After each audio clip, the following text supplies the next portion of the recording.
అందరికీ నమస్కారం. శ్వాస హాస్పిటల్‌కి వచ్చేటటువంటి తల్లిదండ్రులకు ఉన్నటువంటి డౌట్స్ గురించి ఈరోజు ముఖ్యంగా ఈ ఇంటర్వ్యూ చేద్దాం.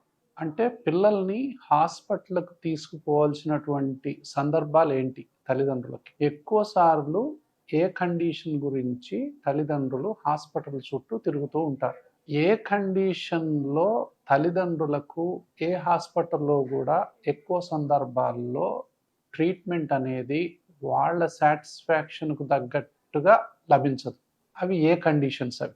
ఏ సందర్భాల్లో పిల్లల్ని తల్లిదండ్రులు హాస్పిటల్‌కి తీసుకుపోతారంటే, నా యొక్క ఈ 37 ఇయర్స్ ఎక్స్‌పీరియన్స్‌లో యాస్ ఎ పీడియాట్రిక్ అలర్జిస్ట్‌గా ఫస్ట్ జలుబు చేసిందని చెప్పి జనరల్‌గా పీడియాట్రిషియన్ దగ్గరికి తీసుకుపోవడం అనేది జరుగుతుంది తల్లిదండ్రులు. ఈ జలుబు ఎంతకీ తగ్గదు. అప్పుడు ఆ డాక్టర్ దగ్గరికి కొన్నాళ్ళు పోతారు, మళ్ళీ ఇంకో డాక్టర్ దగ్గరికి వెళ్తారు, ఇంకో హాస్పిటల్. కొంతమంది అయితే 10-20 హాస్పిటల్స్ తిరిగిన వాళ్ళని కూడా నేను చూశాను. అయితే ఏంటి ఈ కేసులు ముఖ్యంగా? ఎందుకు ఇన్నిసార్లు డాక్టర్ చుట్టూ తిరగాల్సి వస్తుంది?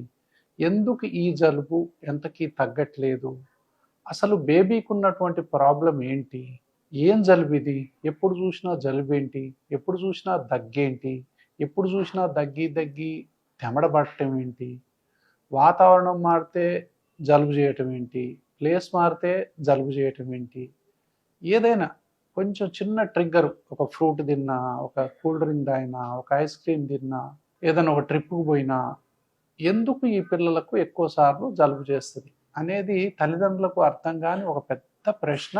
దీనికోసం తల్లిదండ్రులు ఎక్కువ హాస్పిటల్స్ తిరుగుతూ ఉంటారు, ఎక్కువ మంది డాక్టర్లను మారుస్తూ ఉంటారు. ఈ సోకాల్డ్ జలుబు ఏదైతే ఉందో ఇది అలర్జీ కావచ్చు అనేది ఫస్ట్ నెంబర్ 1గా మనం గుర్తుపెట్టుకోవాలి.